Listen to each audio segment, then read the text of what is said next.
Kembali bersama kami di Selamat Pagi Malaysia. Terima kasih juga bagi anda yang menonton kami sekali lagi di TV1, di saluran berita RTM dan juga di aplikasi RTM Click. Kalau kita lihat di negara kita ini, dalam beberapa kebelakangan ini sudah pun memasuki musim buah-buahan. Itu sebabnya meriah di tepi jalan ada rambutan, durian, langsat, manggis dan sebagainya. Tapi kita nak berikan satu lagi keunikan yang ada khususnya di negeri Terengganu. Dikenali sebagai melon manis Terengganu dan satu-satunya bakal yang ada dihasilkan dan dikeluarkan hanya di Terengganu saja. Jadi lebih lanjut berkenaan dengan melon manis Terengganu ini, saya bersama dengan Datuk Elias Saad, iaitu Timbalan Ketua Pengarah Pertanian, Pembangunan Industri dan Pengembangan Jabatan Pertanian Malaysia, dan juga Tengku Nurul Huda Tengku Muhammad, Pengurusi Koperasi Pengusaha Melon Manis Terengganu, ataupun lebih mesra digelar sebagai Pak Ku. Apa khabar Datuk? Pak Ku?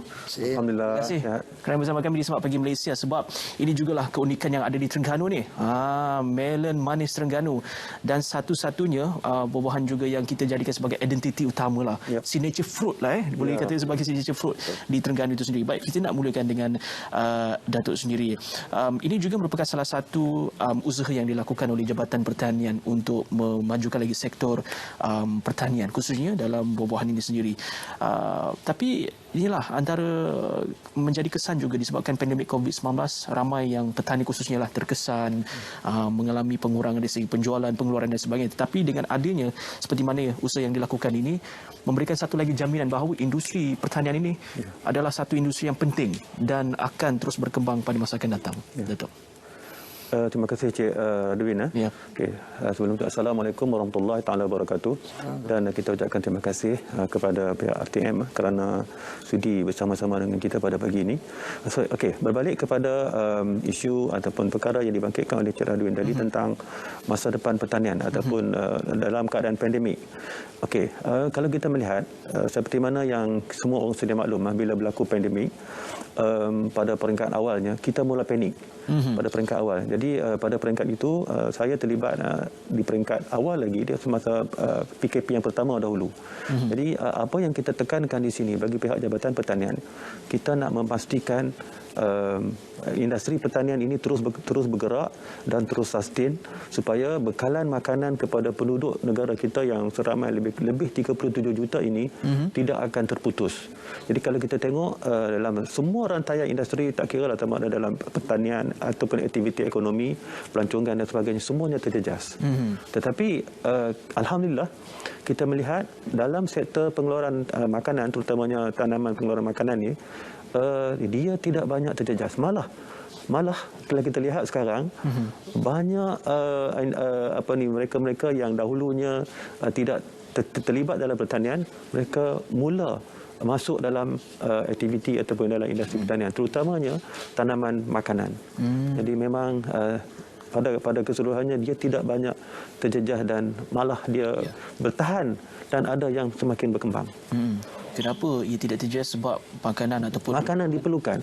Keperluan asas kepada setiap hari. Permintaannya pun tinggi. Sebabnya ada jaminan sehingga ke masa depan. Baik, kita nak bersama dengan Pak Ku sendiri sebagai pengusaha ataupun pengurusi koperasi pengusaha melon manis Terengganu.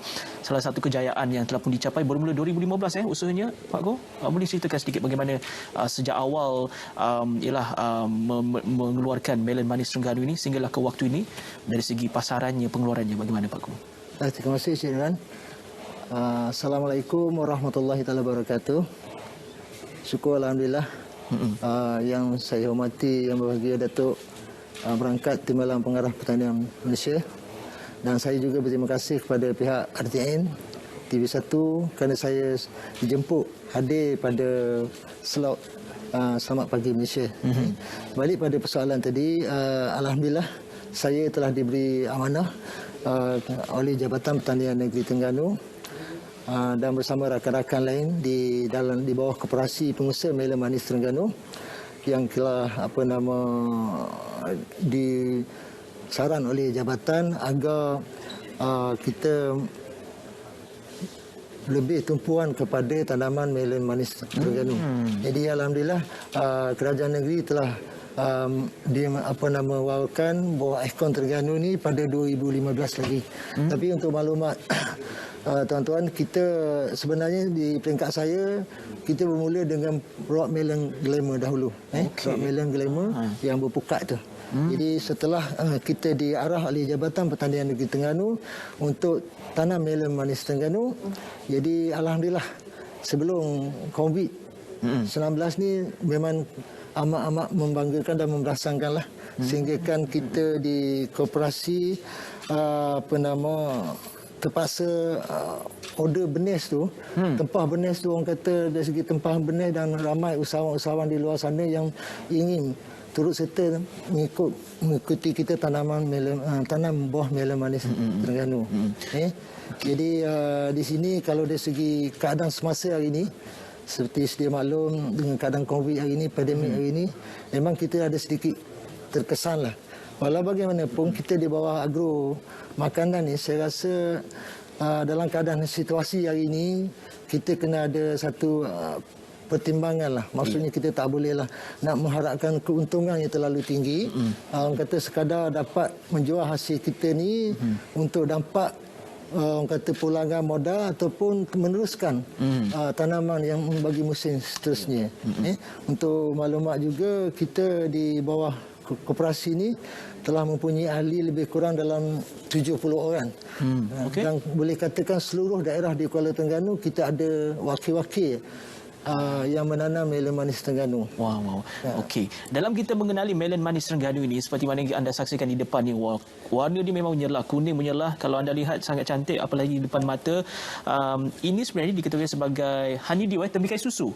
Cuma bakanya dihasilkan khusus dibangunkan juga oleh Jabatan Pertanian, seperti mana yang Datuk nyatakan tadi, membezakan baka melon manis Terengganu ini dengan baka yang lain, Pak Gu. Saya di pihak kita di koperasi, saya rasa nampak melon manis Terengganu ni memang yang agak unik lah. Agak unik, dan dia tak sama macam melon-melon yang ranti-ranti yang lain yang ada di pasaran. Pertama dari segi crunchy-nya, kalau boleh saya cakap gandum rapuh. Itu kalau tak dipakai masih boleh je makan, tapi tak boleh, kita masih mencari SOP. Jadi lepas dari segi color dia agak menarik. Warna kuning, warna kemasan salmon color. Dan rasanya manis. Kalau orang Terengganu kata manis leteng. Manis leteng. Dan kalau ikut breednya boleh mencecah nombor 13 hingga 16 breed. Dan buah ni yang uniknya dia tak bermusim. Maksud saya dia tak sama macam harum manis ataupun durian musangking yang disebut-sebut sekarang. Dia buah ni bermusim. Macam melon manis Terengganu, bila setiap usahawan tanam, memang akan dalam masa 65 hingga 75 hari buah akan keluar. Jadi dah pada hari semai tu, hari pertama, kita dah nampak pada 65 hari lagi buah akan dituai, dan kita boleh nampak tahu harga ataupun pulangan kepada pihak petani. Cuma satu pokok satu biji saja. Macam mana saksikan tadilah paparannya di ladang. Itu ladang Pak Ku tadi yang kita bawakan juga bagaimana dari segi proses pengeluaran tanaman dan sebagainya. Okey, berbalik kepada Datuk. Sekarang ini ada beberapa negeri juga telah pun melaksanakan pelan pemulihan negara. Sebagai contoh, ada juga yang telah pun melaksanakan fasa 3 dan sebagainya. Ini juga merupakan salah satu kabar baik khususnya bagi petani untuk mereka dapat menjambah jumlah pengeluaran dan juga membantu dari segi penjualan itu sendiri. Tapi apa yang ditawarkan oleh perkhidmatan khususnya oleh Jabatan Pertanian lah dalam memastikan dengan adanya fasa pelan pemulihan negara ini sama-sama juga diberikan manfaat kepada petani. Semenjak daripada awal lagi, sebelum seperti yang saya sebut tadi, apabila berlakunya pandemik PKP ini, kami di Jabatan Pertanian pertama sekali yang kita nak memastikan adalah bekalan makanan untuk negara, keperluan negara mencukupi. Itu kita punya pertama sekali. Yang kedua, kita nak pastikan supaya semua rantaian pengeluaran bahan makanan ini berjalan seperti biasa tanpa gangguan. Yang ketiga, kita nak pastikan makanan-makanan ataupun yang kita keluarkan adalah selamat. Maksudnya fresh, safe. selamat dan boleh sampai kepada pengguna dalam kadar waktu yang tertentu.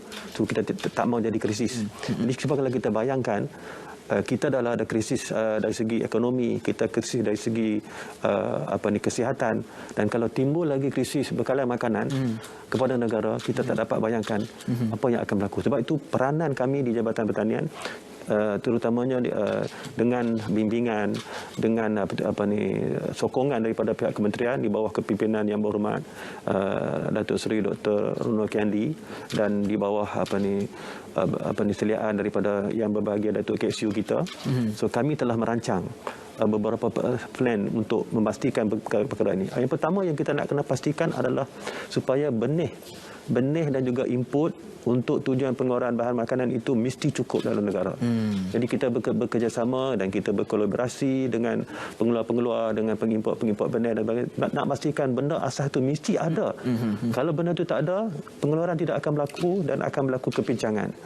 Yang kedua, perkhidmatan sokongan yang kita jalankan di jabatan, contohnya perkhidmatan analisa di makmal, pengeluaran AP, pengeluaran permit import dan sebagainya, kita teruskan tanpa kita berhenti, dan malah kita bekerja mengikut SOP yang ketat, tetapi kita tidak stop dekat situ. Jadi kita nak pastikan benda itu yang kita buat. Dan yang ketiganya ialah kita nak pastikan pengeluaran ini berterusan. Kerajaan di bawah satu peruntukan di bawah penjana, kalau kita masih ingat, Yang Amat Berhormat Perdana Menteri telah umumkan, di bawah penjana ini kita beri tumpuan kepada orang-orang bandar, yang mana kita bagi benih, kita bagi peralatan dan sebagainya. Mereka boleh menanam sendiri dalam kawasan perumahan mereka, dan mereka boleh pick ataupun boleh ambil makanan itu tanpa kalau berlaku krisis, maka tidak ada masalah. Maknanya bekalan ada dalam rumah. Cuma kita haraplah apa yang telah diberi oleh kerajaan itu digunakan dengan sebaiknya lah. Jangan one off. Jadi benda ni kita perlu teruskan. Jadi kalau kita dapat itu, saya rasa plan pemulihan dalam sektor pertanian ini tidak akan terjejas. Malah saya nampak di antara seperti mana yang saya sebutkan di awal tadi, bahawa industri ataupun sektor ekonomi di bawah sektor pertanian ini bertahan dan ada yang di peringkat dia berkembang.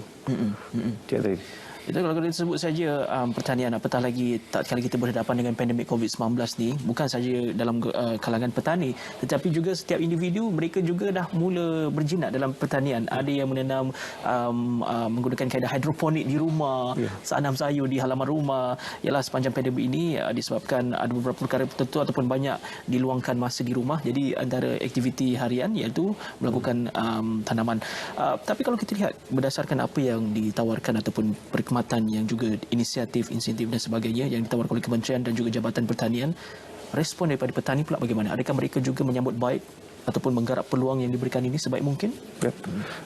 Daripada respon yang kita dapat daripada masyarakat di luar sana, memang sekarang ni orang telah mula balik kepada asasi lah, balik kepada keperluan, balik kepada pertanian, balik kepada asas kita.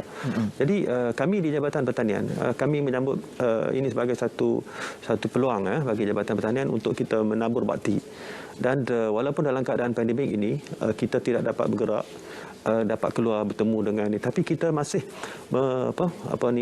support ataupun kita masih lagi membantu petani-petani ataupun mereka-mereka yang di luar sana yang berminat dalam pertanian. Kita ada channel-channel kita, boleh tuan-tuan dan puan-puan, para penonton boleh melayari laman web Jabatan Pertanian ataupun YouTube Jabatan Pertanian. Jadi di sana banyak slot-slot ataupun banyak ilmu yang kita dapat, yang kita sampaikan kepada kumpulan sasah kita, dan tuan-tuan boleh layari di sana. Dan sekiranya tuan-tuan ada masalah ataupun ada keperluan yang lebih mendesak untuk kita berjumpa juga, kita jemput tuan-tuan datang ke pejabat-pejabat ataupun ke ofis kita di daerah yang berdekatan. Jadi kita boleh membantu. Tidak ada masalah. Kita seperti mana yang kita sedia maklum bahawa pertanian ini adalah essential services yang kita kena bergerak walaupun dalam keadaan pandemik. Ini pertanian adalah satu sektor yang diberi kelonggaran untuk kita bergerak. Jadi tidak ada masalah. Baik, Pak Ku, berbalik kepada melon manis Terengganu ini. Tadi kita dah tahu dah dari segi tekstur dia yang rangup, rasanya begitu manis dan sebagainya. Kalau purata untuk satu biji melon manis ni, berapa berat dia? Purata dia? Boleh mencecah sehingga berapa berat dia? Kalau ikut rate yang kita dapat daripada pembekal benis lah, buah ni standard dari dalam 1,2 kilo hingga 1,5 kilo. Dalam masa yang sama, ada juga antara usahawan kita ni yang berjaya menghasilkan buah melon ni yang agak besar sampai 2 kilo dan lebih pada 2 kilo. 2 kilo sebiji. Jadi atas kerjasama Jabatan Pertanian Negeri Terengganu, dan kita berterima kasih kepada Jabatan Pertanian Negeri Terengganu kerana berkongsi SOP, teknik penjagaan supaya kita dapat menghasilkan buah melon yang berkualiti. Jadi menjadi peranan kami di koperasi memastikan setiap usahawan mengikut SOP ataupun jadual ataupun teknik cara penanaman ataupun penjagaan ataupun pembajaan dengan cara yang betul. Bagi menghasilkan buah melon yang macam tuan-tuan tengok di depan kaca TV hari ini anda, buahnya agak cantik, bulat, kuning dan pokoknya menarik. Tinggi juga Dia menjalar ke Pak Gu, pokok ni? Dia itulah yang hebatnya pokok ni, dia buah ni tergantung. Dia tak ada orang kata duduk macam tebikai dia buah kan. Jadi hanya sepokok sebiji. Sebenarnya dia ada 2-3 biji. Untuk membesarkan dia supaya dapat ikut grade yang kita mahu di pasaran, kita paksa buahan dan tinggal sebiji. Jadi untuk perkongsian pada hari ini, sebenarnya dalam waktu yang sama, buah yang terbuang tu kita boleh guna. Sebagai orang kata dengan keadaan pandemik hari ini, kita boleh ganti kepada timun batang sayur, buat sayur dan pucuk-pucuk dia pun boleh disayur. Dan kita di pihak koperasi juga pernah buat kolaborasi kerjasama dengan UNT, Universiti Malaysia Terengganu, UNIZA dan MADI untuk hasilkan produk hiliran. Produk hiliran maksudnya untuk tujuannya sekurang-kurangnya boleh menambah pendapatan kepada pengusaha-pengusaha melon. Dalam masa sama kita boleh buat jus, aiskrim, jeruk dan sebagainya lah.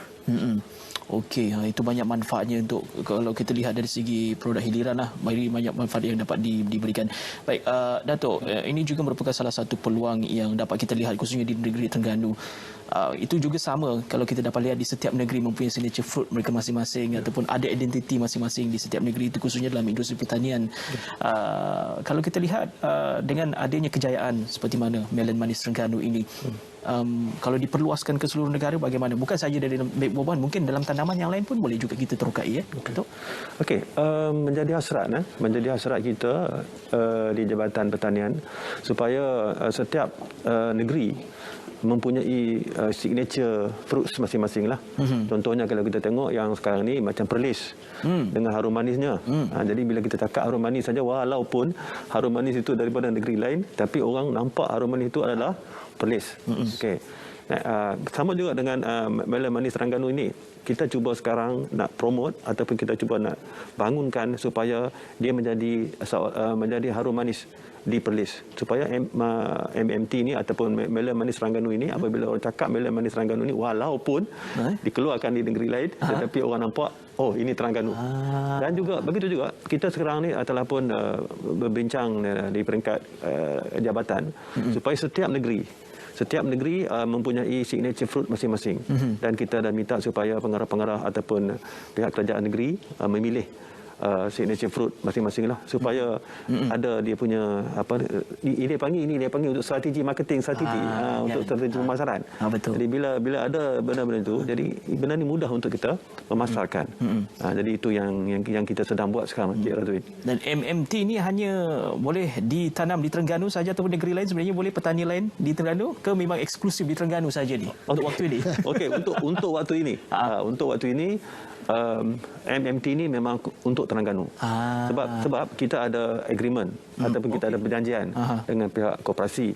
Jadi siapa-siapa yang nak tanam boleh ditanam, tetapi benih itu dikawal oleh pihak jabatan melalui koperasi. Dan benih ini kalau kita tengok dari segi bagaimana mungkin Pak Angku tadi dia tak sempat nak sampaikan bagaimana MMT ataupun ini dipilih oleh kerajaan negeri. Jadi setelah melalui beberapa proses, daripada proses-proses pemilihan itu, daripada 7 variety kemudian dislot kepada 2 variety, dan yang terbaik variety inilah. Sebab variety ini kalau kita tengok color dia punya isi dalam itu adalah salmon color. Wah, cantik. Dan cantik, memang menarik. Dia nampak dan dia mempunyai zat pemakanan yang nilai pemakanan yang tinggi. Dia ada beta carotene yang untuk kanser. Jadi ini vitamin A untuk mata. Dia memang mempunyai nilai pemakanan yang tinggi. Lepas ni saya nak cubalah minta melon manis Terengganu ni. Baik, terima kasih Datuk. Terima kasih Pak Ku untuk penjelasan dan juga perkongsian. Ini sebuah lagi identiti Terengganu sendiri. Kita lihat sebagai melon manis Terengganu. Terima kasih Datuk. Terima kasih Pak Ku. Kita nak